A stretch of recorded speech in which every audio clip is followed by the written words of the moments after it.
Watch my plan to make $300,000 in under 2 years. Best of all, I'm going to show you how I'm going to manage my cash throughout the entire project. Most developers don't know how to manage their cash throughout their development. And when you develop a property, managing cash is almost critical to your success. Otherwise, you'll get into trouble. In this video, you'll see how we intelligently develop this property so that our cash flow remains steady. And no negative gearing to make us work just to get a tax deduction. So we bought this property for $550,000 and it sits on 1,100 square meters.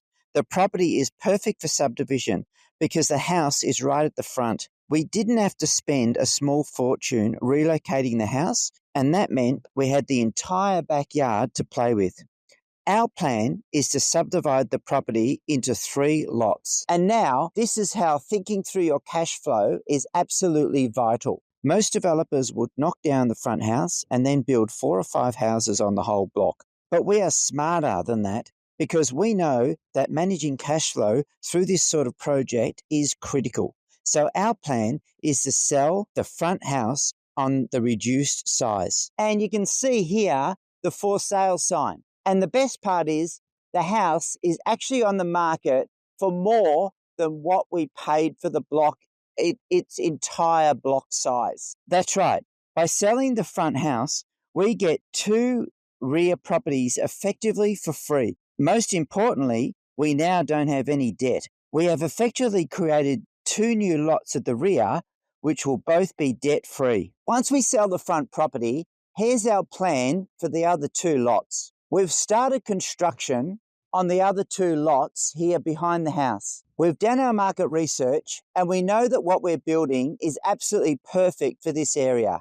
3 bed, 2 bath, 1 car garage. It's going to cost us around $800,000 to build 2 new dwellings. We've picked our suburb really well and the government have invested millions of dollars in infrastructure in this particular suburb. So we knew that property values were going to rise sharply. We think we can sell these 2 properties behind me for around low $600,000, which is $30,000 more than we anticipated when we did our feasibility study. We are on track to deliver our plan of making over $300,000 with this development. This isn't just a fluke.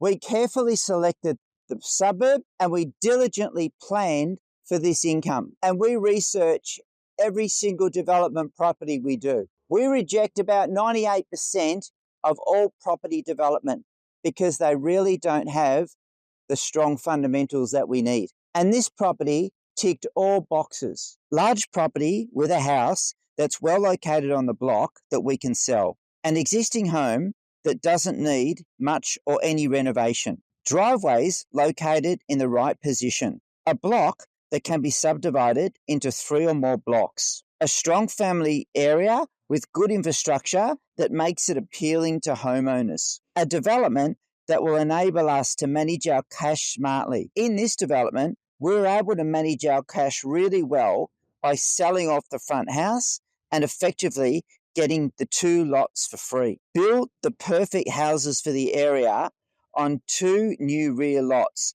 This maximizes our chances for a strong sales result. Best of all, at the end of this development, we're going to have a number of different options. We can sell the 2 rear houses behind me and we can make our estimated $300,000 profit. Or we can keep one or both for cash flow, as we believe that these 2 properties will be cash flow positive because of the way we've structured the development. Now, this is a textbook example of how you make money in property development. Focus on key fundamentals and manage your cash throughout the development. The management of cash is where most amateur property developers go wrong. If you'd like help in building your own property portfolio and using development to do that, hit us up and let's have a chat.